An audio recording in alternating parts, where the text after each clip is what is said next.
Father Henry Torres is a priest here in the Brooklyn Diocese. He received a kidney not once, but twice. First as a teenager and again while in seminary. He knows Mark's journey well, and he joins us now to talk about it. Father Henry, thank you so much for being here. Twice. 2 transplants, Father Henry. Let's get some background here. The first was donated by your mom, correct? Yes. And that failed while you were in Douglaston in seminary. So now you have to begin the process again. This time you have to wait for a donor. I want to talk first with you now about the medical aspect of that. How long did you have to wait? Because as we just heard, Mark is waiting now. I had to wait about almost 3 years. The process is very strenuous.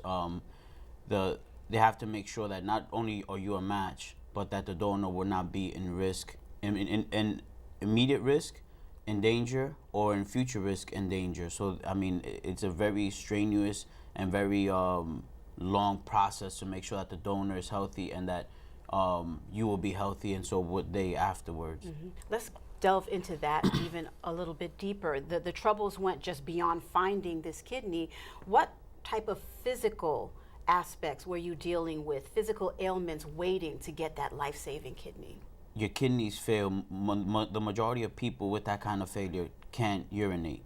So you store a lot of those fluids, and a lot of those fluids are usually stored in your heart. It goes to your heart, so it enlarges your heart and also causes you to have trouble breathing. And sometimes some fluids can be found in the lungs, and then you see swelling.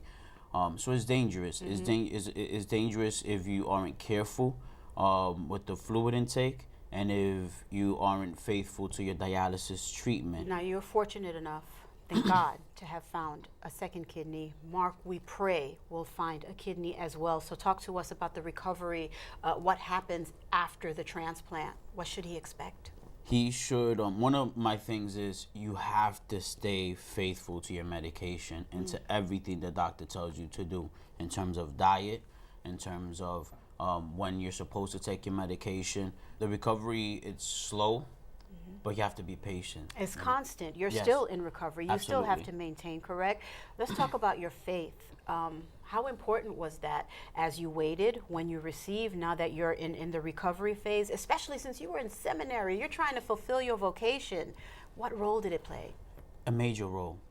Again, when someone is on dialysis, you're exhausted, you feel out of breath, you're constantly thirsty because an enormous amount of fluids is removed from your body. So your body's trying to gain that fluid again. So you're constantly thirsty. I found myself constantly thirsty and frustrated because your life depends on a machine, literally. And you're constantly thirsty but can't drink too much fluids. I remember once in a frustration and in prayer, in that frustration with God, Mother Teresa came to mind, and her theme of I thirst.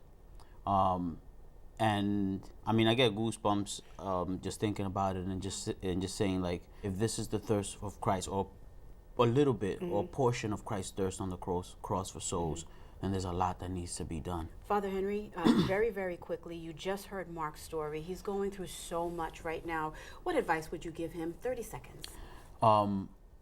Remain faithful. Don't lose hope. If you need to talk to someone who understands you, you can reach out to me.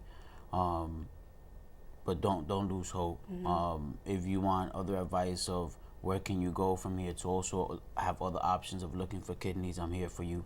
Other treatment options.